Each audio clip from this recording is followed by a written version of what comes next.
उनका मानसिकता लगता है कुछ खराब चल रहा है, उनकी दिमागी हालत लगता है खराब हो गया है।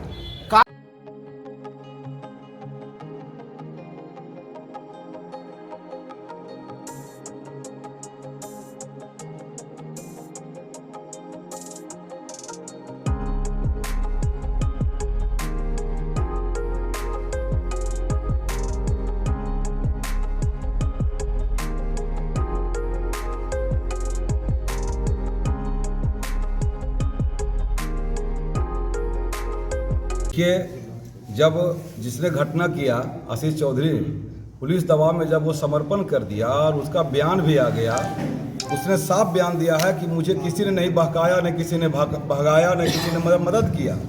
हम प्रेम में धोखा खाए इंसान, हमने घटना को अंजाम दिया।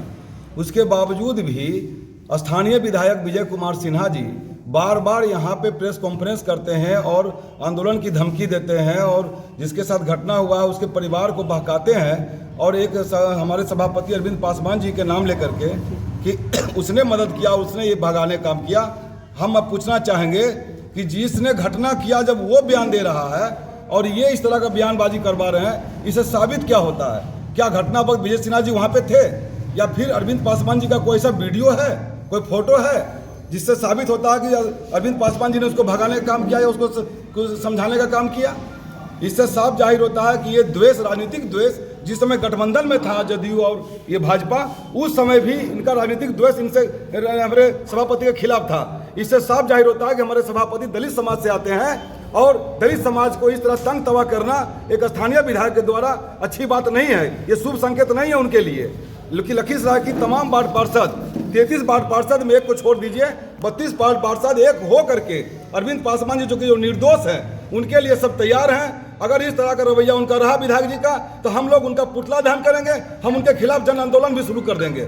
जय हिंद, जय भारत। हम 32 वार्ड पार्षद अपने शहर के लिए अति चिंतित हैं और चिंता का सबसे बड़ा विषय है कि हमारे सभापति को बेवजह बेबुनियादी तरीके से माननीय विधायक विजय कुमार सिन्हा जी के द्वारा बार बार नाम लेके उनको फंसाने की साजिश की जा रही है और इस साजिश के कारण हमारा शहर जो है विकास से वंचित हो रहा है। तो पूरा शहर ये जान ले कि विकास को बाधित करने के लिए ही माननीय विधायक जी लखीसराय में अपनी विधायकी कर रहे हैं। दूसरा कंडीशन ये है कि हमारे माननीय सभापति का लोकप्रियता को देखते हुए वो घबरा गए, चूँकि इस बार जो सरकार की नीति थी चुनाव की उसमें स्पष्ट था कि आम जनमानस के मत से ही सभापति का चुनाव होगा। तो देख रहे हैं निकट भविष्य में कि इसकी लोकप्रियता इतनी बड़ी हो गई है कि वो अब देख रहे हैं कि साला कहीं परेशानी ना हो जाए हमारे विधायकी पे। आने वाला 25 में चुनाव है, अगर इसको अभी नहीं हम उलझा देते हैं तो ये व्यक्ति जो है आगे चलकर परेशान आगे क्या कीजिएगा? तीसरा मुद्दा ये है, वो बार बार प्रेम प्रसंग है पुलिस अनुसंधान में, वो तो न्यायपालिका कार्यपालिका सबको चैलेंज करते हैं।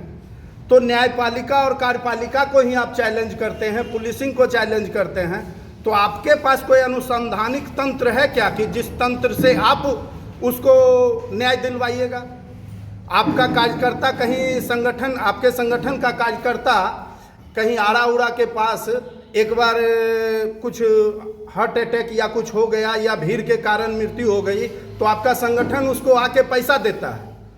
अगर आप लखीसराय के लिए चिंतित हैं तो पीड़ित परिवार को भारतीय जनता पार्टी के द्वारा सबसे पहले आर्थिक मदद पहुंचाना चाहिए था, जो उन्होंने नहीं किया। प्रेम प्रसंग को भटका के जमीन विवाद करते हैं। अब आप हमको बता दीजिए कि जमीन विवाद में कहीं कोई आज तक मुद्दा आया है क्या जमीन विवाद का? हमने घटना स्थल पर जाके देखा है, वो जमीन का उतना कीमत नहीं है जिसके लिए हमारे सभापति लोभित हो जाएं, या हमारे सभापति का कोई वार्ड पार्षद या हमारे सभापति का कोई संवेदक या हमारे सभापति का कोई परिवार या मित्रगण कोई उस जमीन के लिए उस पीड़ित परिवार से गया था मुआवजा मांगने के लिए क्या कि ये जमीन हमको दे दो? अगर वो जमीन मांगता तब तो उस तरह का मामला कभी थाना पुलिस में नहीं आया, ना कभी धमकाया गया। तो ये प्रेम प्रसंग को भटका के जमीन विवाद करके लखीसराय के आम जनमानस को तंग तबाह कर रहे हैं। इसके लिए लखीसराय के आम जनमानस को सोचना होगा, क्योंकि सब लोग जानते हैं कि अरबों की प्रॉपर्टी रहे, करोड़ों की प्रॉपर्टी रहे तो एक बार लोगों का नियत खाम होगा। पद प्रतिष्ठा पर जाने के बाद हर आदमी ईमानदारी की ओर दौड़ता है। हमारे सभापति को पद मिल गया है, पूरा शहर पसंद किया है, आने वाला निकट भविष्य में वो आगे और भी कामना करते हैं। हर व्यक्ति कामना करता है, सभापति भी कामना करते हैं। भूमि विवाद कहीं से नहीं, अगर वो परिवार से कोई एग्रीमेंट कराता जमीन या उससे खरीद क्रय करने की बात करता तब वो भूमि विवाद होता। ऐसा कुछ नहीं, आप लोग सब समझदार हैं। क्या करेंगे सर? आगे स्पष्ट नीति हम लोगों का है 3200 पार्षद का। अगर सभापति हमारे इस तरह से नुकते फिरते चलेंगे तो हमारे शहर का विकास नहीं होगा, और हमारे शहर का विकास नहीं होगा तो आप लोग जान लीजिए हम 3200 किसी दल से चुनाव लड़के नहीं आए हैं, और ना हम लोगों को किसी सिंबल की आवश्यकता है। हर व्यक्ति हम लोगों को पसंद किया है तभी हम लोग चुनाव जीते हैं। अगर हमारे सभापति के साथ नाइंसाफ़ी करेंगे माननीय विधायक जी तो हम 3200 जन आंदोलन करेंगे लोकतांत्रिक तरीके से, और इसके लिए हम कतई बाज नहीं आएंगे। ये मैसेज है मेरा। परिवार के साथ हम लोग की संवेदना है। हम भी चूँकि पीड़ित थे, 2019 में मुझे गोली मारा गया था और मारने वाला का नाम भी मालूम था, लेकिन उस पर कार्रवाई बहुत देर से हुआ। जब इस घटना का जब मेरा गोली मारा गया उसके बाद मेरे भाई का गवाही में नाम था, षड्यंत्र रच कर फिर उसको भी मार दिया गया। हम तो किसी तरह बच गए, लेकिन मेरी भाई की हत्या हो गई। उस समय विजय सिन्हा कहाँ गए थे? कहाँ एक दिन आए थे आंसू बहाने के लिए? आज ये राजनीति जो कर रहे हैं ये कहाँ तक उचित है? आज भी वो बोलते हैं कि मेरे ऊपर विधायक का हाथ है, हम तुमको फिर मार देंगे, तुम गवाही दो। कैसे देगा गवाही? कैसे ट्रायल करा लेगा केस को? तो कहाँ आज तक विजय सिन्हा, जबकि मेरा भाई विजय सिन्हा का 1 नंबर आदमी हुआ करता था, बीजेपी का कार्यकर्ता था, लेकिन कभी वो हमारे भाई के प्रति संवेदना नहीं व्यक्त किए हैं। तो हम ये जानना चाहते हैं कि ये ओछी राजनीति कब तक चलेगी? कब तक ये जनता को मूर्ख बनाएंगे? इस तरह का जातिवादी राजनीति नहीं करना चाहिए। प्रशासन अपना काम कर रही है, प्रशासन को अपने ढंग से काम करने देना चाहिए। उनको सरकारी कार्य प्रणाली जो है न्याय पर भरोसा रखना चाहिए। बस इतना ही मैं कहना चाहता हूँ। क्या नाम हुआ आपका? मेरा नाम मनोज कुमार है, वार्ड नंबर 28 की हमारी भाभी वार्ड पार्षद है। प्रशासन भी बहुत चूक से लगे हुए थे पकड़ने के लिए।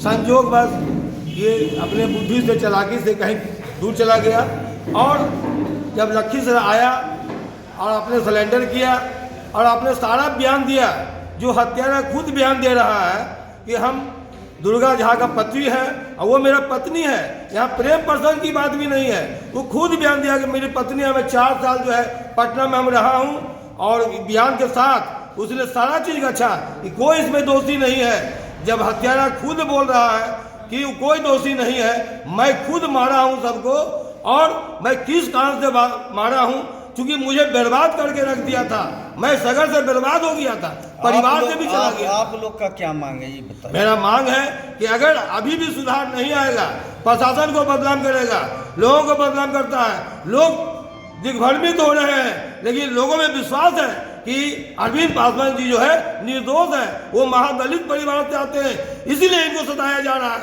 इन पर टॉर्चर किया जा रहा है, मजबूर किया जा रहा है प्रशासन को कि मजबूर होकर के ऊपर से दबाव आकर के, डीजीपी के दबाव में आकर के कुछ से कुछ प्रशासन जो है उनको फंसाया दिया जाए। लेकिन प्रशासन बेचारा ईमानदार है, चुस्त दुरुस्त है, और पूरे ईमानदारी पूर्वक निष्ठा के साथ इस जांच में लगा हुआ है। भले इसमें तीसरा लोग जो है मैंने जिसका हत्या किया गया है, मैं उनके भी साथ हूँ, उनको भी चाहता हूँ कि पीड़िता को भी सहयोग मिले, सरकार से कुछ मुआवजा मिले, उनको सारी सुविधा मिले जो लोगों को मिलना चाहिए किसी पीड़ित परिवार को। मैं ये मांग करता हूँ सरकार से उनको पीड़िता को मदद मिले। लेकिन मेरा नाम जयप्रकाश गुप्ता है।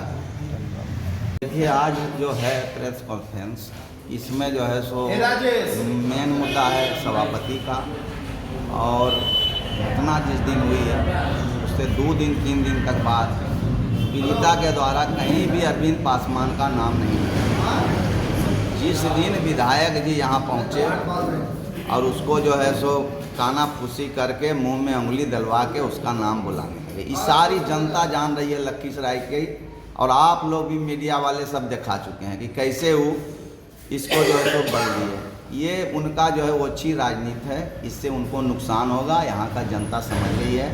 आप देखे होंगे कि सम्राट चौधरी जी जब आए टीवी पर भी चला, कान में उसको फुसक रहे थे कि अरविंद पासवान का नाम बोलिए, सब देखा टीवी पर, फुसक रहे थे कि नहीं, आप ही लोग कान फुसक रहे थे, उसको याद नाम बता रहे थे अरविंद पासवान का। कितना गंदा राजनीति करते हैं, जनता इनको जवाब देगा।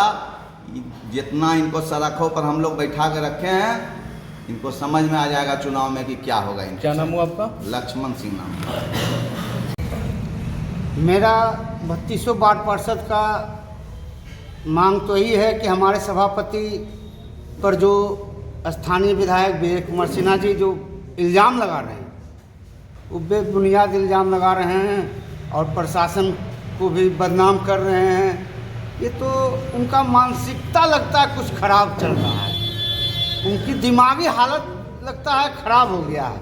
कारण क्या है, इससे पहले वो सत्ता में थे, विधानसभा अध्यक्ष थे, उनके बाद उनका सत्ता चला गया, आज विपक्ष में है। उनका जितना भी चमचा था वो नगर परिषद से जनता उसको दरकिनार कर दिया, उसके कारण उनका मानसिकता खराब हो गया। उनको इलाज कराने की जरूरत है। आप लोग आगे क्या करेंगे? और मैं आगे ही करूँगा कि यदि विजय सिन्हा जी जो हमारे वर्तमान विधायक हैं, यदि हमारे सभापति पर इल्ज़ाम लगाते हैं, प्रशासन पर दबाव डालते हैं, तो मैं उनके खिलाफ जो है आंदोलन करूँगा, उनका पुतला दहन करूँगा। क्या नाम हुआ आपका? वार्ड पार्षद सुरेंद्र मंडल, वार्ड नंबर 20।